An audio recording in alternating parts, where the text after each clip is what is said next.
நம்ம நிறைய டிஸ்கஸ் பண்ணிட்டோம். மெயினான பாயிண்ட்ஸ் எல்லாமே டிஸ்கஸ் பண்ணியாச்சு. ஸோ அதுக்கப்புறம் எப்படி ப்ராக்டிஸ் பண்ணணும் அப்படிங்கிற நம்ம நிறைய இன்டர்வியூல பேசிட்டோம். ஸோ காமனான பாயிண்ட்ஸ் எல்லாம் விட்டலாம்.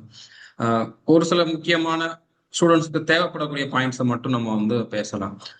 ஃபர்ஸ்ட் மெயினா வந்து நீங்க இப்போ ஒரு 3 வருஷத்துக்கிட்ட கண்டினியூஸா திரும்ப திரும்ப அட்டன் பண்ணிக்கிட்டே இருந்திருக்கீங்க. அப்போ கண்டிப்பா உங்களுக்கு வந்து அதுக்கு ஒரு ரீசன் இருக்கும், ஸ்ட்ராங்கான ரீசன் இருக்கும்.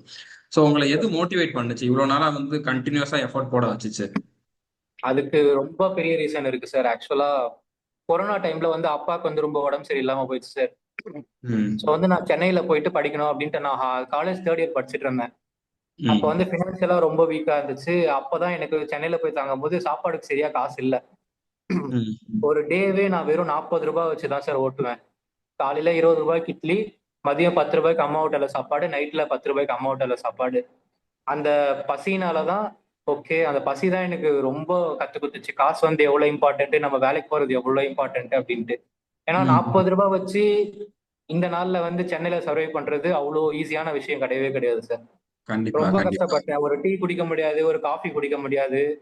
ஃப்ரெண்ட்ஸ் ஏதாச்சும் எடுத்துட்டு வந்தா, காலேஜ் ஃப்ரெண்ட்ஸ் எடுத்துட்டு வந்தா அதை வாங்கி சாப்பிடுவேன். அப்படி இல்லைன்னா நிறைய கோவில்ல வந்து அன்னதானம் போடுவாங்க அப்பெல்லாம். அதெல்லாம் பால் மாறாம ஆக்சுவலா நான் முஸ்லீமா இருந்தாலும் போய் உட்காந்து சாப்பிட்டுருவேன். ஏன்னா நமக்கு வயிறு பசிந்தா போதும், அப்படி செலவு மிச்சமானா போதும் அப்படின்ட்டு. அந்த மாதிரி. அதுவும் இல்லாம மேரேஜ் ஹால்ல போய் நிறைய உட்காந்து சாப்பிட்டுருக்கேன் அந்த மாதிரி. ஏன்னா நம்ம அந்த மாதிரி காசு மிச்சம் பண்ணா நம்ம வேற புக்ஸ் வாங்குறது, மிச்சம் செலவு பண்றது. ம். ஏன்னா பேரண்ட்ஸ் அந்த டைம்ல நம்ம கஷ்டப்படுத்த முடியாது. ஆக்சுவலா இதெல்லாம் நான் என் பேரண்ட்ஸ் கிட்ட சொல்லவே இல்லை சார். இப்பதான் ஒரு 6 மந்த்ஸ் முன்னாடி தான் சொன்னேன். நான் இந்த மாதிரிலாம் சென்னையில இருக்கும்போது கஷ்டப்பட்டேன். அப்படி இருந்தா அவங்க என்ன விட்டுருக்க மாட்டாங்க. அந்த மாதிரி நீ வீட்டுக்கு வந்துரு அப்படின்னு சொல்லியிருப்பாங்க. ஆனா எனக்கு வந்து எக்ஸாம் கிளியர் பண்ணணும்னு ஒரு ஆசை இருக்கு. வீட்டுல இருந்தா அது பண்ண முடியாது, கைடன்ஸ் கிடைக்காது. ஸோ வந்து சென்னையில போனோம் அப்படின்னு போய் ஸ்டே பண்ணும்போது ரொம்ப இந்த பசி பசி காசு இது ரெண்டு தான் சார் ரொம்ப எனக்கு மோட்டிவேஷனா இருந்துச்சு. பிளஸ் அம்மா அப்ப வீட்டுல ரொம்ப பிரச்சனை இருந்ததுனால அம்மா விட்ட கண்ணீர் அன்னைக்குதான் முடிவு பண்ணேன். ம். பணம் ம். தான் நம்மளோட எல்லா நீட்ஸையும் ஃபுல்ஃபில் பண்ணும். ஸோ கண்டிப்பா நம்ம ஜாப் போயே ஆகணும், எக்காரணத்தை கொண்டு விட்டுறக்கூடாது அப்படின்ட்டு ஸ்டடியா உட்காந்தேன் சார். ஆக்சுவலா என்னோட ஃப்ரெண்ட்ஸ்ல ஒரு 20-30 மெம்பர்ஸ் இருக்காங்க. அவங்களாம் ஓரளவுக்கு ஒரு 8 ஓ கிளாக் 9 ஓ கிளாக் போயிட்டாங்கன்னா நான் அவ்வளவு நேரம்லாம் வெயிட் பண்ண மாட்டேன். மார்னிங் 5 ஓ கிளாக் எழுந்துட்டு 6:15க்குலாம் லைப்ரரி போயிடுவேன். ம். ம். மார்னிங் 6:50 போயிட்டு நைட் 8:30 9க்கு தான் வீட்டுக்கு வருவேன். ஸோ வந்து டெடிகேட்டடா அதே மாதிரி கொண்டு போயிட்டே இருந்தேன். Each and every day morning 6:15லாம் கரெக்டா லைப்ரரி போயிடுவேன். நைட்டு கரெக்டா வந்துருவேன். நைட்டு டெஸ்ட் போட்டு வீட்டுக்கு வந்து சாப்பிட்டுட்டு டெஸ்ட் போட்டு தூங்கிடுவேன். இதை கன்சிஸ்டன்டா அப்படியே கொண்டு வந்துட்டே இருந்தேன் சார். நீங்க அந்த வீடியோ போட்டது தான் சார் என்னோட லைஃப்ல. அந்த ம். வீடியோ ம். போட்டது தான் என்னோட லைஃப்லயே அந்த ஜிடில இருந்து அப்படியே இந்த ஒரு வே இருக்கு, நம்மளால சீக்கிரம் போக முடியும் அப்படின்ற டர்னிங் பாயிண்ட் அங்கதான் எனக்கு கிடைச்சது. கண்டிப்பா, கண்டிப்பா தம்பி. ஆனா நம்ம நான் அப்படி இப்போ நினைச்சு ஸ்டே போடல பண்ணுவோம்ல சார் நான். ரூம்ல. ம். சென்னையில ஆக்சுவலா ஸ்டே கூட ரொம்ப கஷ்டமா இருந்துச்சு. நம்ம இப்போ நார்மலா வீட்ல தங்குற ரூம் சைஸ் தான் என்னோட ஹாஸ்டல் சைஸ். அந்த ஒரு சின்ன ரூம்ல 20 பேர் படுத்து தூங்குவோம் சார், பக்கத்துல பக்கத்துல. எல்லாம் கால் மேல மேல போட்டு அப்படிதான் இடம் இருக்கும். அந்த கவர்மெண்ட் ம். ஹாஸ்டல். ஆக்சுவலா நான் இப்போ காலேஜ் படிச்சுட்டு இருந்தேன் தேர்ட் இயர்ல, அப்பயே ஸ்டார்ட் பண்ணிட்டேன். ஸோ வந்து அங்க ஓகே. சாப்பாடும் நல்லா இருக்காது. டெய்லி சாப்பாடுல புழு வரும். முட்டை கொடுப்பாங்க, அந்த முட்டை கெட்டு போன முட்டையா கொடுப்பாங்க. வாரத்துல ஒரு நாள் சிக்கன் போடுவாங்க, அதுவும் கெட்டு போன சிக்கன் தான் போடுவாங்க. அந்த அளவுக்கு ரொம்ப கஷ்டம் இருந்து சரி, நம்ம பணம் மட்டும்தான் நம்மளால நம்மளால நல்லா இருக்க முடியும், நம்ம பேரண்ட்ஸை பார்த்துக்க முடியும் அப்படின்னு வெறி கொண்டு ஃபர்ஸ்ட் அட்டம் செகண்ட் அட்டம்ப்ட்லாம் நான் 14 ஹவர்ஸ் 17 ஹவர்ஸ் படிச்சேன் சார் ஆக்சுவலா. ஆனா அந்த 17 ஹவர்ஸ் படிச்சது வந்து எனக்கு லைஃப்ல ரொம்ப திருப்பி போட்டுருச்சு. ஒழுங்கா தூங்காம இருக்கிறதுனால ஏகப்பட்ட ஹெல்த் இஷ்யூஸ் வந்து அதுவே பெரிய டிமோட்டிவேட் ஆச்சு.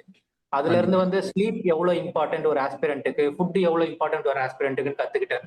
ஒரு நாளைக்கு 7 to 8 ஹவர்ஸ் மினிமம் தூங்கியே ஆகணும் அப்படின்றது எல்லா ஆஸ்பிரண்ட்டும் பண்ணக்கூடிய இம்பார்ட்டன்டான விஷயம்.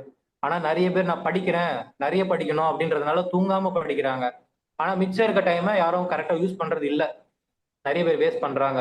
நான் என்ன சொல்றேன்னா 8 மணி நேரம் தூங்குங்க. 8 மணி நேரம் தூங்கிட்டு மிச்சம் இருக்க 16 மணி நேரத்தை பொட்டன்ஷியலா யூஸ் பண்ணலாம்ல. அதுதான் என்னோட பாயிண்ட் இருந்திருக்கு சார். சொல்லுங்க, அந்த சொல்லுங்க. ப்ராப்ளமோட தான் சேர்ந்து படிச்சேன். சர்ஜரி பண்ணதுல இருந்து என்னால ஒரு இடத்துல 2 மணி நேரம் தொடர்ந்து உட்கார முடியாது. வயிறு ஓ. வந்து ரொம்ப ஸ்வெல் ஆயிடும். ஆக்சுவலா நான் போயிட்டு கொஞ்ச ஓகே. நேரம் நடந்துட்டு வரணும், இல்லைன்னா பிளாட்டா வீட்டுல போய் படுத்துட்டு வரணும். அப்பதான் என்னால அடுத்த 2 மணி நேரம் உட்கார முடியும். இல்லைன்னா வயிறு ஓகே. ரொம்ப உப்பிடும், ஜீரணம் ஆகாது, டைஜஸ்டே ஆகாது சுத்தமா எனக்கு. ஓகே. பிளஸ் ஃபுட் பைப்ல வந்து பெரிய ஹோல் இருக்கணும் சொல்லிட்டாங்க. 2 வருஷம் கிட்டத்தட்ட இந்த சர்ஜரியோ இந்த ஹோலும் ரொம்ப என்ன பட்டுருச்சு. அது சரியானதுக்கு அப்புறமா இன்னும் என்னாச்சுன்னா அலர்ஜி வந்துருச்சு சார் எனக்கு. ஒரு வருஷமா உடம்பு ஃபுல்லா அலர்ஜி. என்னால நான் அந்த 2024 இயர்ல வீட்டு வாசப்படியே 2 தடவை தான் சார் தாண்டி இருக்கேன். வெறும் 2 தடவை தான் வீட்டு வாசப்படியே தாண்டி இருப்பேன். சன்லைட்டை நான் பார்த்ததே கிடையாது அந்த வருஷத்துல. ஏன்னா உடம்புல எனக்கு அலர்ஜி, வெளியே போக முடியாது. ஓ. அந்த வைராக்கியத்துல அதுக்கும் மாசம் மாசம் 2000 3000 செலவாச்சு. இந்த 3000த்துக்கு நம்ம எங்கடா போறது, அதுக்காக காசு வேணுமே, அதுக்காகவாச்சும் படிக்கணுமே அப்படின்ட்டு உட்காந்து படிச்சேன். கண்டிப்பா. எல்லாருமே ஹெல்த் வந்து நிறைய தூங்காம ஒழுங்கா ஹோட்டல்லயே சாப்பிட்டுட்டு நிறைய பேர் வேஸ்ட் பண்ணிடுறாங்க.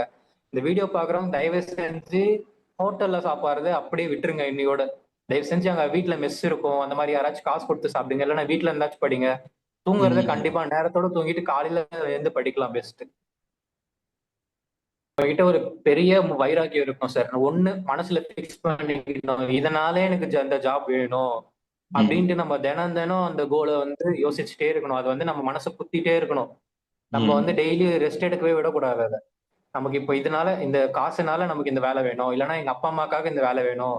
அதை டெய்லி ரிமைண்ட் பண்ணிட்டே இருக்கணும். ஒண்ணு நம்ம போன்ல வால்பேப்பர் இருக்கிறதோ, நான் வந்து ஆக்சுவலா என்னோட வீட்ல காலைல எழுந்து லைட் போடுற இடத்துல ஸ்டிக்கி நோட்ல எழுதி வச்சிருப்பேன் சார், ஒய் அப்படின்னு சொல்லிட்டு. ஸோ அந்த ம். கொஸ்டின் வந்து எனக்கு ரிமைண்ட் பண்ணணும், ஏன் நான் இதை படிக்க ஆரம்பிச்சேன் அப்படின்ட்டு. ம். டெய்லி காலைல நான் எழுந்துக்கும் போது அந்த கொஸ்டின் என்ன ரிமைண்ட் பண்ணிட்டே இருக்கணும். அப்பதான் அது எனக்கு ஒரு மோட்டிவேட் கொடுத்துட்டே இருக்கணும்.